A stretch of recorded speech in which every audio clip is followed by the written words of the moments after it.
Hello, and welcome back. I've picked up a new tool for the shop, a diamond blade wet saw. I chose this smaller 7-inch model, mainly for the price. It's sold as a tile saw, but I think it'll do some tubes as well. It's pretty light. I picked up a second blade, marketed specially for glass. And so you can see the factory blade is a bit thicker than the glass blade. Other than that, I'm not sure what the differences are. And now I normally flame cut my large glass tubes. However, it'll melt down one of the ends in the process. And so this tool should be able to cut through the tube and leave a nice open end to accept a cork or some other attachment. Huh. That didn't sound good. Well, I seem to be having some technical difficulties here. I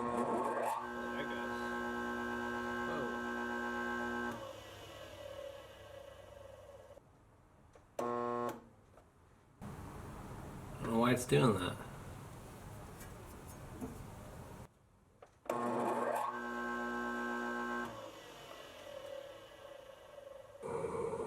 So despite the troubles there, I'm gonna keep moving forward. I've got it filled up with some water, and I'm gonna push a dressing stone through it to help sharpen the blade. I'm just gonna cut off a little bit. So the purple triangles here represent the diamonds, whereas the green is the metal the diamonds are suspended in.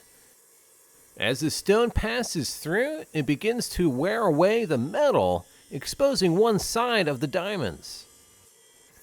As the blade wears down, or if you flip it around the other way, then you might have to redress the blade and remove a layer of those diamonds.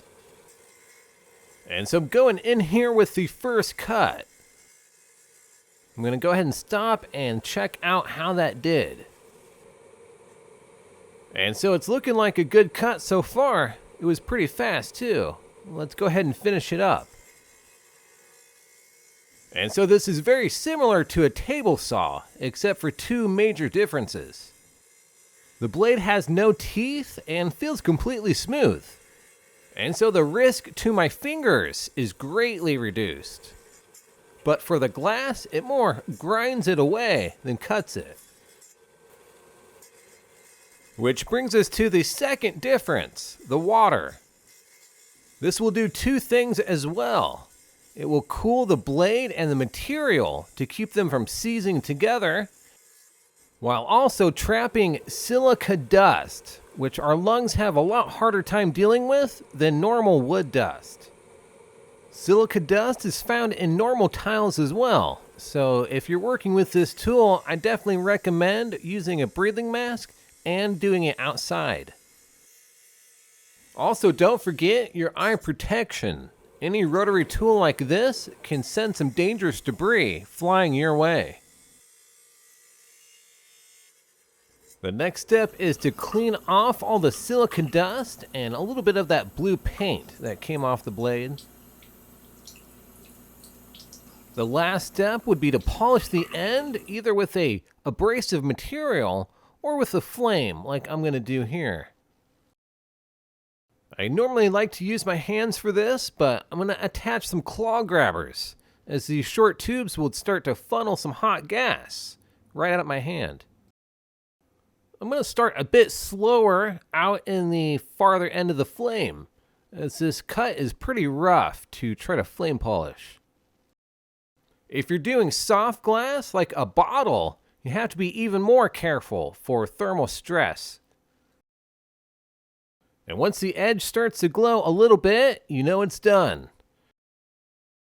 You don't want to add too much heat or go too far down the tube, or it'll start to form a ridge. So minus the problems at the start, I think this tool is going to work out in the shop. Make sure to check out my next video where I turn these 6 tubes into a battery, here on the Matt Jasa channel.